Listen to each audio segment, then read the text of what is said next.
What up, African world? It's Home Team here, and I'm back at it with my series, A Closer Look. And today, we're going to take a closer look at the Tutsi people of Rwanda.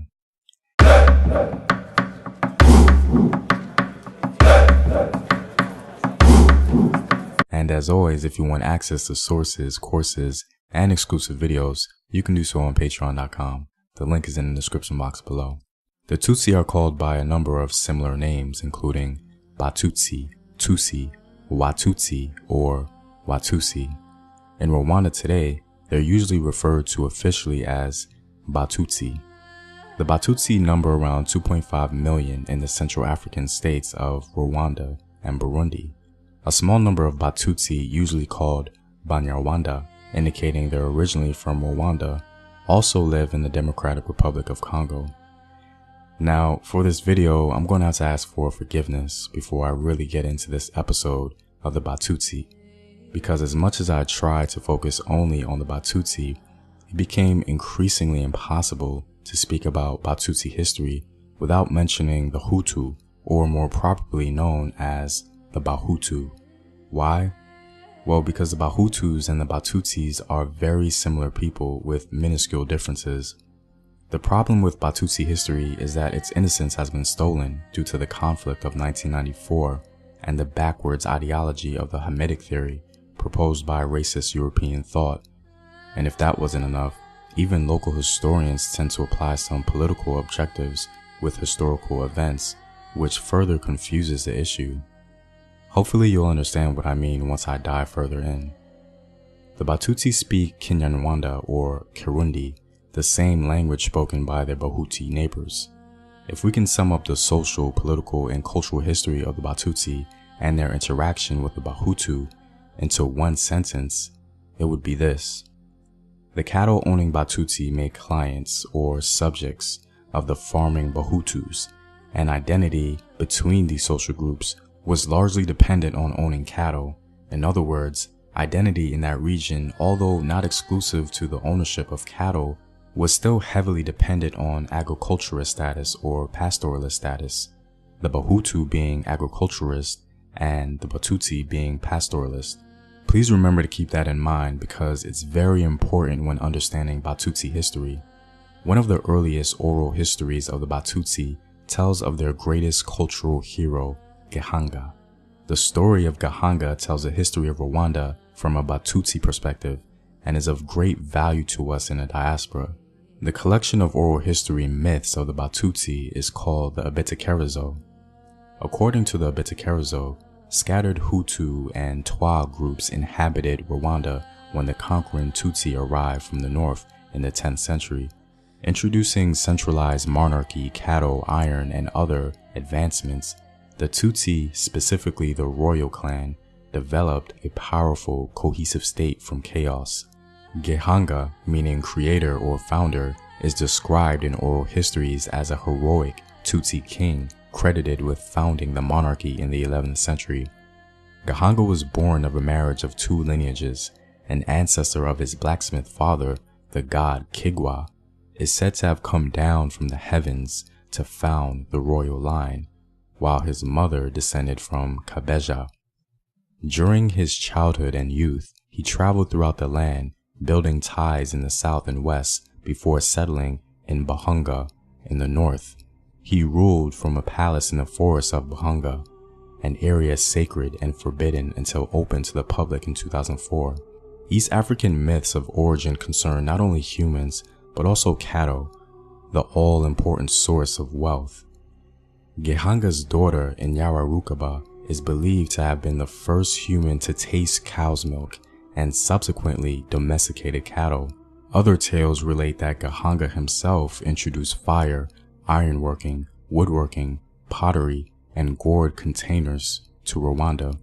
According to legend, Gihanga was succeeded by a son, Kanyarwanda, who fathered Gatwa, Gahutu, and Gatutsi, the ancestors of the Twa, Hutu, and Tutsi, respectively. In one of the allegories, Kigwa, the god of heaven, entrusted each to keep milk overnight.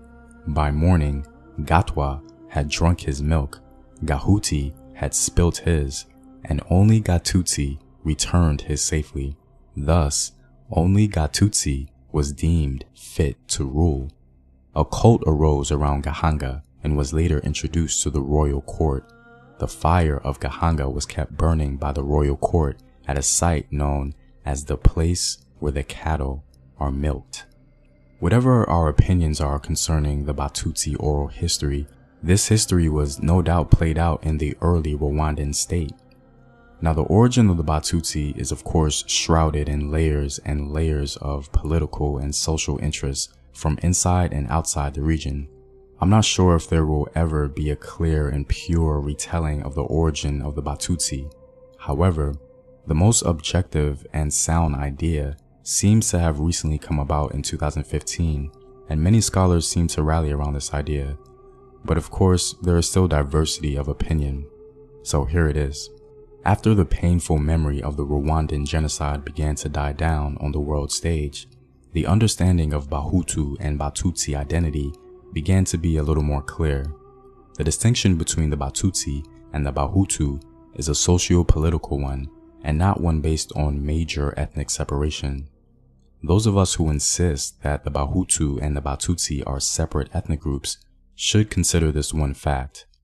The Bahutu and the Batutsi identity is bipolar. Neither can exist in isolation. It is impossible to speak on Bahutu history without mentioning the Batutsi, and it's impossible to speak on Batutsi history without mentioning the Bahutu. The term Batutsi itself has been generalized to mean cattle herder starting around the 19th century. Based on a more recent look at Batutsi history, as mentioned before, the Batutsi seem to have descended from a Nilotic population that migrated to the region of Rwanda. This original Nilotic population were cattle herders who traveled and picked up some cultural elements from Africans in the surrounding area wherever they decided to settle.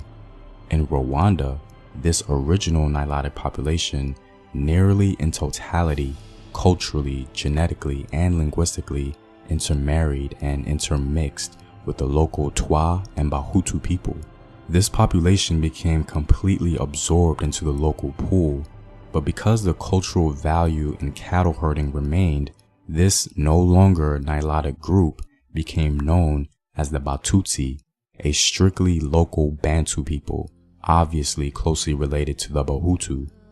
And because the Batutsi were not different from the Bahutu culturally, genetically, or linguistically, the title of Batutsi, in a sense, became more of a socio-political title, indicating power, and Bahutu became one that denoted an individual without power, or perhaps even seeking power. Now, what further drives this point home? Well, the kingdom that the Batutsi formed in Rwanda and Burundi gives weight to this idea. The Batutsi were the ruling class in Rwanda and Burundi before the arrival of any European colonizing force.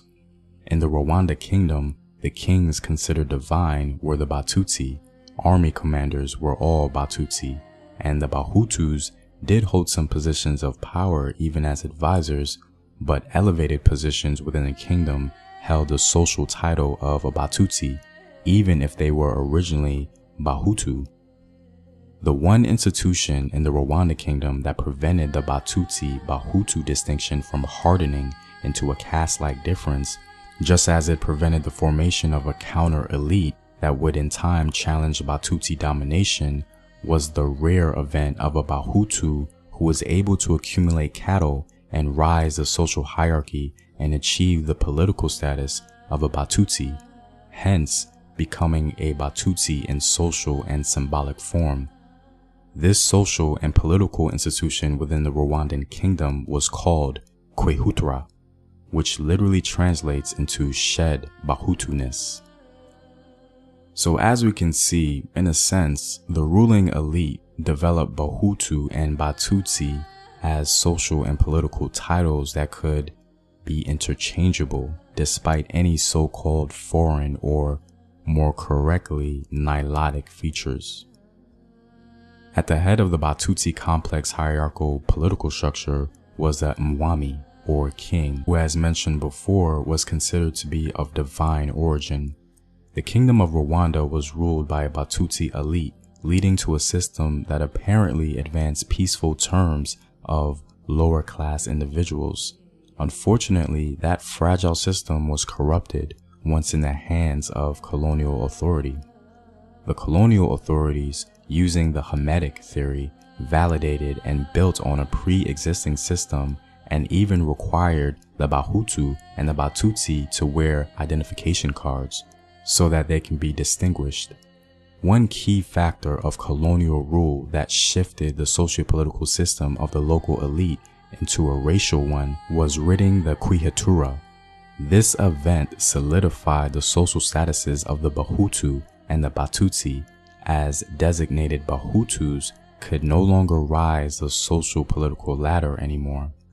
In the previous Rwandan kingdom dominated by the Batutsi, Bahutus had some semblance of power, as power was distributed among some of the chiefs, but colonial rule abolished all of that.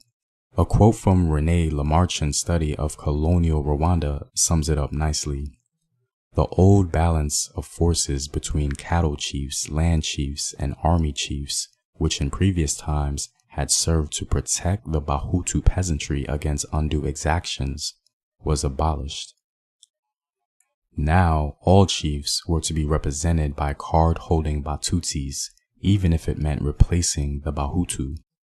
This event, of course, aggravated the situation, leading to the infamous genocide we're all unfortunately familiar with today.